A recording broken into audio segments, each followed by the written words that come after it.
Hello नमस्कार, welcome to Arthaniti. Brainstorming test series combine group B आणि सीसाठी आपण जी लॉन्च केली होती त्याच्यामध्ये सलग 8 टेस्ट ह्या व्यवस्थित शेड्यूलनुसार कंप्लीट पूर्ण झालेल्या आहेत.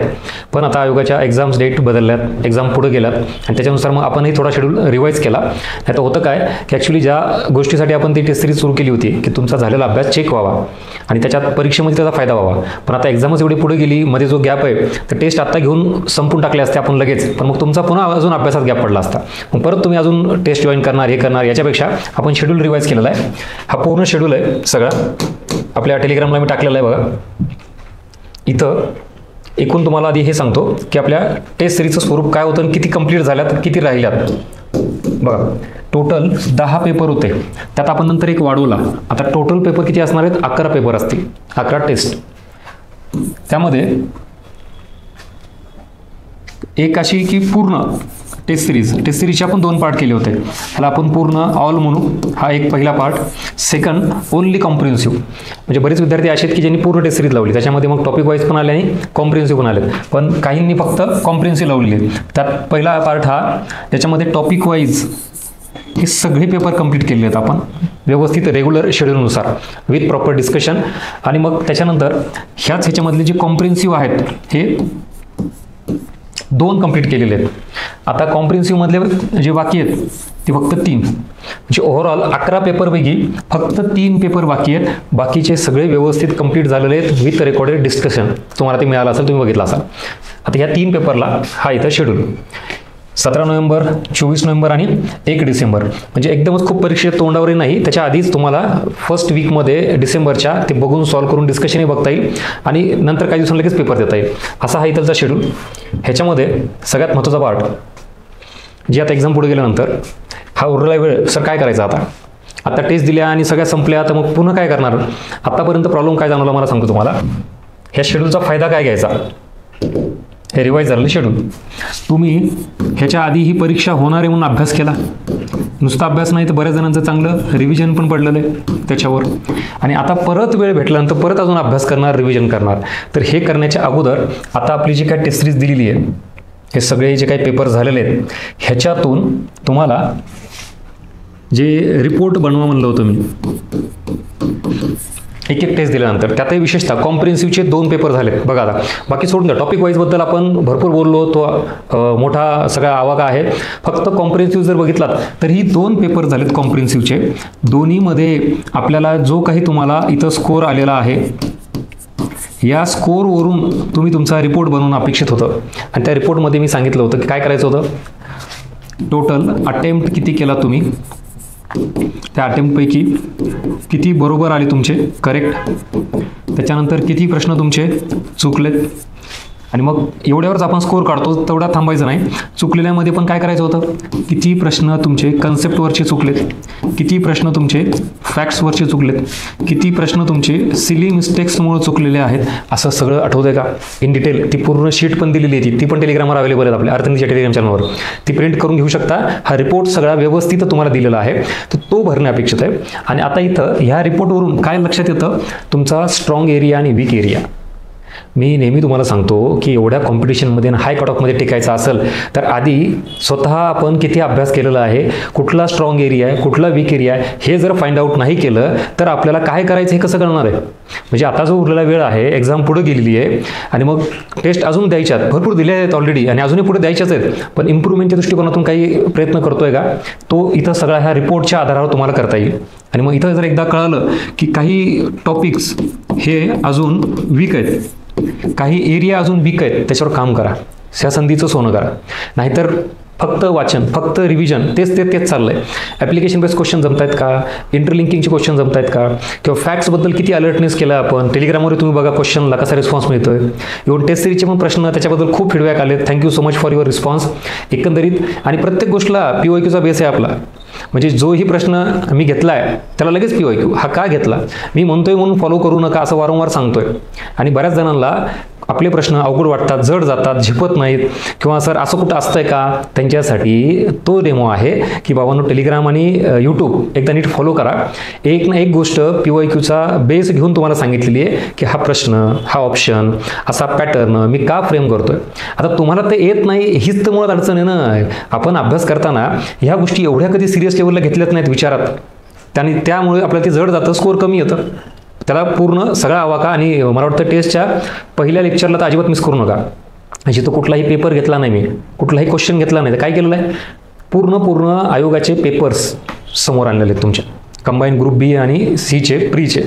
जर कोणी ते लेक्चर मिस केलं असेल तर आधी ते बघा बरं का. ज्यांनी बॅच घेतलेली आहे कुठली, मग ते फुल टेस्ट सिरीज घेतलेली असू द्या किंवा कॉम्प्रिहेन्सिव्ह टेस्ट सिरीज घेतलेली असू द्या, दोन्हीमध्येही ते लेक्चर टाकलेलं आहे. आता ते लेक्चर बघा पहिल्यांदा आणि मग आयडिया येईल की इकॉनॉमिक्स काय करायचं ते. सो हा सगळा रिपोर्ट तयार केल्यानंतर आता उरलेल्या, माझं असं म्हणणं आहे, हा जो ड्युरेशन आहे आणि ह्या 2 एक्झामच्या डेट आहेत ह्याच्यात, आता उरलेल्या ज्या टेस्ट आहेत ना ह्या 3 ह्या इथलच्या, ह्याच्या आता तुम्ही इथूनच मला परफॉर्मन्स दाखवणं सुरू केलं पाहिजे. म्हणजे आता येणारी ही पुढची टेस्ट आहे, तुम्हाला शेड्यूल दिलेला आहे हा, ह्या टेस्टपर्यंत एवढं प्रिपेअर व्हा, परत चांगलं रिव्हिजन करा, जिथं एरिया वीक आहे तो स्ट्रॉंग करा. आणि ह्याच टेस्टमध्ये मग मात्र तुमचा सिली मिस्टेक्सचा आकडा कमी झाला पाहिजे, चुकणाऱ्या प्रश्नांचा आकडा कमी झाला पाहिजे, करेक्ट आन्सर असणाऱ्या प्रश्नांचा आकडा वाढला पाहिजे, निगेटिव्हमध्ये कमी गेले पाहिजेत. अशा पद्धतीने इम्प्रूव्हमेंट दिसू द्या. फॅक्टचे प्रश्न पटकन सॉल्व्ह झाले पाहिजेत, अवघड जड डेप्थवाले प्रश्न, ॲप्लिकेशन बेस्ड क्वेश्चनही सॉल्व्ह व्हायला पाहिजे जिथं तुम्ही अडकत असाल तर. करंटचा कुठला आवाका राहिला असेल तर तोही करून घ्या. आणि ह्याच्याही पलीकडे तुम्हाला आकडेवारी संदर्भात परकीय व्यापार, आयात निर्यात, FDI, दारिद्र्य, बेरोजगारी, सगळे इव्हन मानव विकासाबाबतचे सगळे करंट अपडेट टेलिग्रामला टाकलेले आहेत, PDF स्वरूपात फ्रीमध्ये उपलब्ध आहेत. त्याची झेरॉक्स काढून घ्या. जे काय द्यायचं आहे सगळं ऑलरेडी दिलेलं आहे तुम्हाला. खूप आपल्या ॲपमध्येच नोट्स म्हणून एक सेक्शन केलेलं आहे, त्याच्यामध्ये लोकसंख्येच्या नोट्स दिल्यात, त्यातही परत अपडेट करून त्याचा पार्ट 2 टाकलेला आहे. एवढं सगळं अवेलेबल आहे इकॉनॉमिक्सबाबत, फक्त फॉलो करा. बरं, तुम्हाला असं वाटत असेल की सर हे नाही आम्ही दुसरं फॉलो करतो, हरकत नाही बाबा, पण अभ्यास कर. आणि आपल्या प्रश्नांची क्वालिटी तुम्हाला टेस्ट सोडवताना जाणवत असेल. ह्याच्यामध्ये आपण आत्तापर्यंत केलेल्या अभ्यासाला आणि कुठंतरी त्या गोष्टीला अजून बूस्ट देणं गरजेचं होतं, रिफॉर्म्स करणं गरजेचं होतं. तो माझा मेन हेतू होता, तो तुम्हाला देतो.